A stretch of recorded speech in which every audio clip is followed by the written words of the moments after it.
I'm JJ Virgin, PhD dropout, sorry mom, turned 4-time New York Times bestselling author. Yes, I'm a certified nutrition specialist, fitness Hall of Famer, and I speak at health conferences and trainings around the globe. But I'm driven by my insatiable curiosity and love of science to keep asking questions, digging for answers, and sharing the information I uncover with as many people as I can. And that's why I created the Well Beyond 40 podcast, to synthesize and simplify the science of health into actionable strategies to help you thrive. In each episode, we'll talk about what's working in the world of wellness, from personalized nutrition and healing your metabolism to healthy aging and prescriptive fitness. Join me on the journey to better health so you can love how you look and feel right now and have the energy to play full out at 100.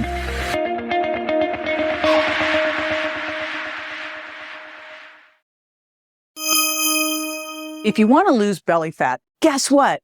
You don't have to go on a diet. What? These 4 strategies I'm sharing can make a big impact, especially if you do all of them. And I'm betting number 4 will surprise you. But first, beyond the aesthetic part, why is belly fat such a big problem? So first of all, we got 2 basic kinds of fat. We got subcutaneous fat, you hear that pinch and itch, and then we have this visceral fat, or the VAT fat. And that's really what I'm talking about here. So visceral adipose tissue, VAT fat, is surrounding all those internal organs. It's deep in the abdominal cavity. And so it's things like the liver, the pancreas, the intestines. It's accumulating here. And that is what gives you that apple shape. Now, again, subcutaneous, you can pinch it, right? Remember the old pinch and inch? And people who have more subcutaneous, they might have like more around their thighs, more around their hips. They're more pear-shaped. Bet you haven't heard the apple and the pear in a while. Now, the reason that VAT fat is so bad is because of what it does to your overall health. First of all, bad for your metabolism, bad metabolic impact, because visceral adipose tissue is actually more metabolically active and it releases more of these inflammatory cytokines and free fatty acids into the bloodstream. So when this happens, these substances can interfere with insulin signaling, actually promote insulin resistance, and contribute to the development of a whole bunch of bad stuff like type 2 diabetes, high blood pressure, and cardiovascular disease. So I hope you're thinking, I really don't want the VAT fat and I want to get rid of the VAT fat. So what are the things that cause VAT fat? Well, one of them, I always used to say, okay, if this is bigger, this is my stress belly, because elevated cortisol levels, stress, can do a number on VAT fat. In fact, studies show that excess cortisol can promote the storage of fat in the abdominal region. Here's what goes on. First of all, cortisol, high stress, stimulates the breakdown of muscle protein, which we never want to have happen. Then you've got these amino acids released. Then they're converted to sugar by the liver. Then your blood sugar is elevated, which of course triggers an insulin release. Then that insulin release promotes the storage of that sugar as fat. Now, cortisol's one. Insulin is another driver for VAT fat. And insulin resistance can contribute to VAT fat in a variety of different ways. First of all, the cells become less responsive to insulin. When that happens, what does the body do? It produces more insulin. And when you have higher insulin levels, that then promotes fat storage, and especially fat in the abdominal area. When your body starts to become resistant to insulin, it makes it way harder to burn off stored fat. Then this means that your body is going to have more fat accumulate. The other one, besides cortisol and insulin, is inflammation, because chronic inflammation is another driver of VAT fat. So when you have ongoing inflammation in your body, and here's the challenge, more fat, more inflammation, more fat. But when you have more inflammation, it's harder for your body to strike a good balance between storing fat and breaking it down. This can actually cause more fat cells to grow in your abdominal area. Plus, inflammation makes it hard for your body to use stored fat for energy. Guess what that means? Even more fat accumulating around your waist. Now, when there's too much inflammation and too much belly fat, it can make it even harder for your body to then use insulin properly. So you can see how this whole thing becomes a super vicious cycle with inflammation and insulin resistance. Keep adding more fat here. So what's happening? We got cortisol, we got insulin and inflammation as these big players. Now, what do you do about it? So first of all, before you do anything about it, you really got to know how big of a problem it is. And there's a couple different ways to look at it. The very best way you can do it is to go get something called a DEXA body scan. We used to do these only for bone mineral density. Now they have the software so they can see a couple different key things on your body. They can see your body fat and everything else, your fat-free mass, but more specifically, in your body fat, they can see where the fat is. And you might go, I know where it is. You don't really know till you look.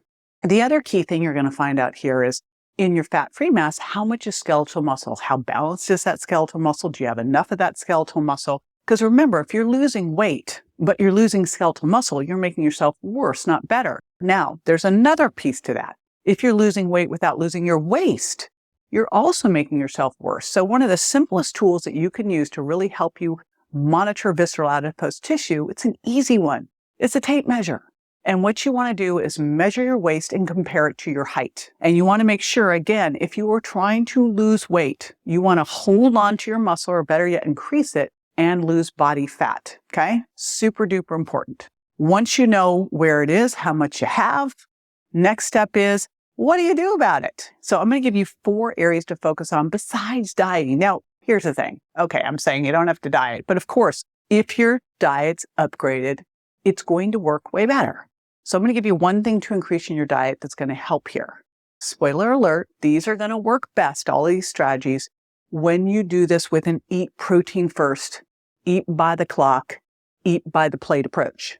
And that's something that I've been talking about in all of my videos. Because if you are sitting over here and you're living on an ultra-processed food diet, slugging down a bunch of sodas, there's really only so much that these interventions can do. They'll still do something, but come on, help yourself out. Eat protein first, eat by the plate, eat by the clock. Okay, here we go.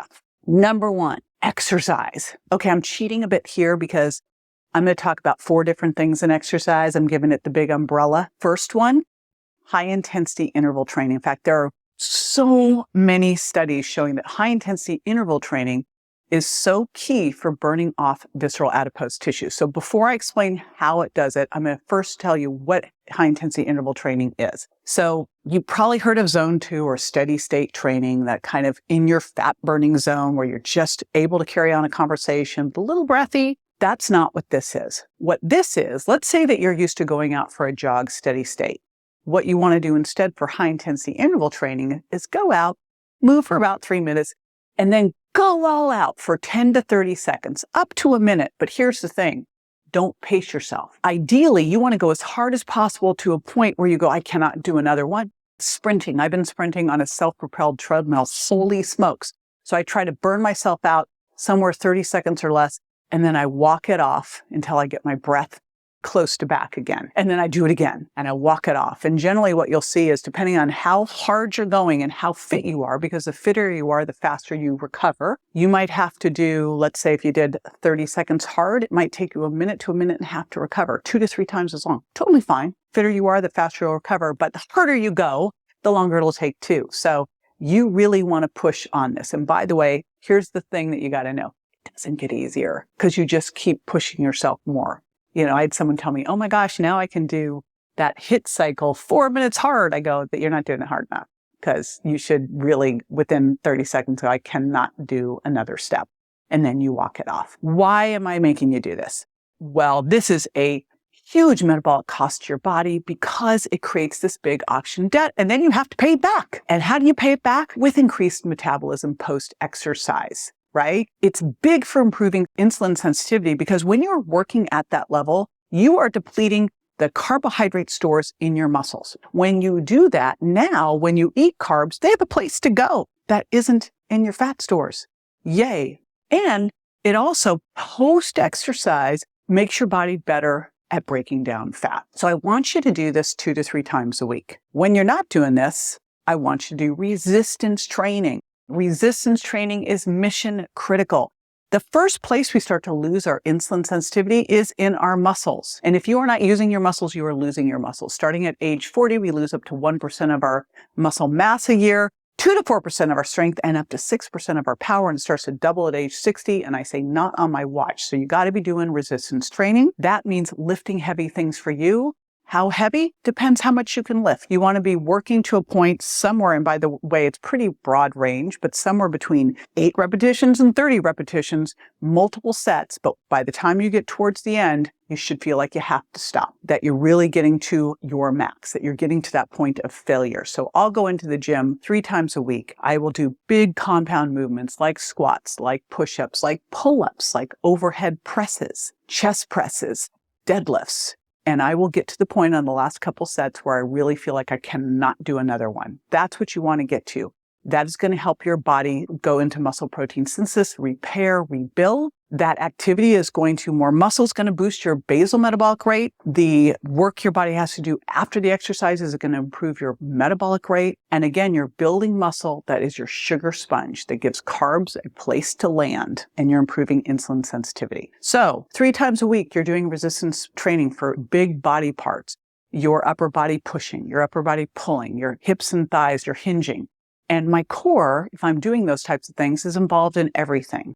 Involved in a squat, it's involved in a push-up, right? The next one, and this is such a big, important one, is walking after meals, especially your evening meal when you tend to be less insulin sensitive. This is going to help drive sugar into the muscles rather than have that sugar stored as fat. So it's going to lower the blood sugar response to the meal. So if you can just say, you know what, I'm going to do 20 minutes of walking after an evening meal, huge bonus. The other thing that I want you to do is just move more all throughout the day. So that really works into the final part, which is something called NEAT. We tend to look at this and go, okay, got to get my workout in. Well, workouts are going to account for maybe 5% of your overall calorie burn. Non-exercise activity thermogenesis counts for anywhere from 5 to 15% of the calories we burn throughout the day. What is this? This means you're standing instead of sitting. I have a standing desk, and then I decide to take it a step further because I can stand or sit at my desk. I keep it raised. I have a treadmill underneath so that when I'm doing conference calls, I can get on the treadmill and walk so that I can just get more movement in, because it's really easy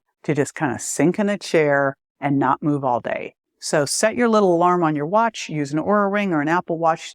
I actually had a friend who created this Pavlok that was going to shock you to get up like every 30 to 60 minutes, but do something to remind you to get up and move, because it matters. So that is all number 1. I admit it was a little bit of a cheat because I squeezed 4 things in there, but it's all under that umbrella of exercise because that is how important exercise is. And it was number 1 for a reason. Now, the next one, and this is mission critical, and I'll share it with this story. So a couple years ago during the pandemic, I started going to Dr. Joe Dispenza's meditation retreats. Perfect thing to do during the pandemic. All the other stuff was shut down. I'm like, I can finally focus on this. And I made a commitment to do meditation for 6 months, mainly because I was so rotten at it. And I was like, all right, I'm just going to give this a go and see what happens. Do a little experiment. And what I likened it to is taking my nervous system to the gym. And the reality is, you would never go to the gym for a week and go, I'm done. You know, when I went to the first meditation retreat, I'm like, cool, I'm going to do this. It'll be a week. I'm done. I realized as I got into this, I need to really actually do this. And I really was bad at it, to be completely honest. I went with a group of friends. They're all like out there. I am sitting there like in my head the whole time. So I committed to it. I went to his week-long event in April. I went again in June. I went again in September. By September, I was like, you can't really tell if you're doing it right or not, but I was like, I think I feel better. And my team was like, you know, we've been tracking you since you've been starting this meditation, and we definitely notice a difference. Keep going. But one thing that happened, and I had the opportunity to sit with Dr. Joe in September. Now, April, May, June, July, August. So this was not even totally 6 months yet. It was right around that mark, but I was now committed. But this funny thing happened. I lost 5 pounds. Now, I don't change things. Like, I eat the same, I exercise the same, I track stuff, you know, sleeping the same, blah, blah, blah. And I was sitting at dinner with Dr. Joe, and I go, so funny, I lost 5 pounds. He goes, yeah, it's the no thing diet. Dr. Joe says, hey, you got to become nobody, nowhere, no thing. But the reality was my body finally got out of flight and fight. Now, if you're in flight or fight mode all the time, your body is breaking down muscle. You already heard what can happen with that. Sugar's going up, right? And I always had this little bit of belly fat. And I was like, what the heck? Come on, right? And it, boom. Gone. No, it's gone because I went and did a DEXA so I could see it. So remember, you got to help your body be more resilient. And HIIT training's one way, trains your sympathetic nervous system to handle stress better, but meditation, fabulous. And I will tell you, when I went to Dr. Joe and I'm like, okay, oh my gosh, I'm so busy. how am I going to fit 20 to 30 to 45 minutes of meditation into my already totally slammed day? And what I've discovered is that I am way more productive when I do this. So I actually gain time back. Now, the other thing, and I'm adamant about this, is sleep. I actually do not know how to help you build muscle and burn fat if you're not sleeping well. Just one poor night of sleep and you are more insulin resistant. Your ghrelin is higher. You're hungrier. And I always say it's not for salmon and Brussels sprouts. Let's be real, because we know that poor sleep is going to affect your appetite regulation, your hormone regulation. It messes up everything. So I really group stress and sleep together because it's all, what do we need to do for your nervous system, right? So your nervous system and your blood sugar can be stable. In fact, one of the things I used to do when I saw people one-on-one is I'd always check their fasting blood sugar, because I knew that if our diet was dialed in, everything looked good in terms of triglycerides and fasting blood sugar and hemoglobin A1C, insulin and triglycerides, but their fasting blood sugar was elevated. It was a stress response. So I don't know how to fix this if you're not addressing stress. Hope I made that clear enough. Next one, this is a little diet one. However, it's not really a diet because I'm telling you to add, okay? I want you to add protein, increase protein into your diet. Super duper important. In fact, I have a protein calculator that you can check out at jjvirgin.com/protein calculator that will tell you exactly how much you need based on your age, your sex, your activity level, your goals, etc. But basically what I have people do is 0.7 to 1 gram per pound of target body weight. That's 0.7 to 1 gram per pound of target body weight. Where do you want to be? Now, why am I having people do this? Well, we know that when you increase your protein, it's more thermic, burns more calories, right? 20 to 30% more than fat, 10 to 20% more than carbs. You're more satiated, not hungry, and your blood sugar is more stable. So super duper important. In fact, there's just some great research, multiple studies showing that if you increase your protein, and by the way, this silly standard American diet, the standard awful diet, has protein at somewhere at the 10 to 12% range, which is an obesogenic diet, okay? When you've got higher carbs, higher fat, low protein, that is a recipe for fat gain, especially around your waist. When you elevate your calories from protein up to 20 to 25%, studies show that you lose weight because you kick out some of the other food and you've got a more thermic food that you just put in its place. My minimum for an adult, for someone 16 plus, is 100 grams minimum a day and 30 grams per meal minimum, especially focusing on what I call your bumper meals, that first meal of the day and the last meal of the day. And what you need to do to really ensure that you're getting what you need is track it. That makes all the difference. In fact, I am one of those people. Yes, I track it and I travel with the food scale. And we were just at a Dr. Joe Dispenza event and they had a buffet. So I was just able to make sure I got exactly what I needed. Easy. Final one. I have a love-hate relationship here, but boy, it can make a difference. And that is getting cold. I live in Florida. I used to live in Southern California. I do not like being cold. To me, cold is if it's under 70 degrees. In fact, it's funny here in Florida because it gets down to 65 and people literally have their down puffy jackets on and mittens. It's just ridiculous. And I'm one of them. Do not like being cold. However, I do cold baths. I have actually gotten a cold plunge. Now, you don't have to buy a cold plunge. You can actually do this with a cold shower. So if you're already going, hey, I don't have to do it. I don't have a nice bath. Yes, you do. Here's why you want to do it. Cold can help you beige your white fat. It can help you make more brown fat. Why on earth do I want to have more brown fat? And it turns out that one of the keys to being a really good fat burner is the kind of fat you have. So you have different kinds of fat. You have white fat. That's what most of the fat is, large fat. And too much white fat's very unhealthy because it's very inflammatory, leads to obesity, insulin resistance, heart disease, blah, blah, blah. Now, the other type of fat are beige and brown fats. Brown fats are smaller and they have a lot of mitochondria in them. That's why they have that color. The reason that we want to have brown fats is these brown fats are very metabolically active. They burn fat to provide heat and also to help support sugar and fat regulation. So these brown fats are what help you shiver. And babies have a lot of these brown fats. It's what helps keeps them warm. Now, it turns out that you can beige your white fat. And when you do that, you produce these very metabolically active thermogenic fat cells. You turn them into good fat cells. And I actually created a whole video talking about how you can brown your fat cells and all of these strategic ways that you can brown your body fat like a marshmallow over an open flame. Okay, well, that's a little weird visual. And how you can flavor your meals and how red wine and chocolate may be of service. So check out the next video.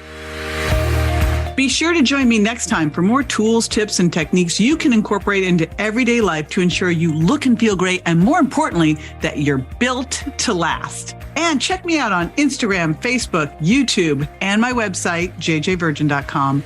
And make sure to follow my podcast so you don't miss a single episode at subscribetojj.com. See you next time.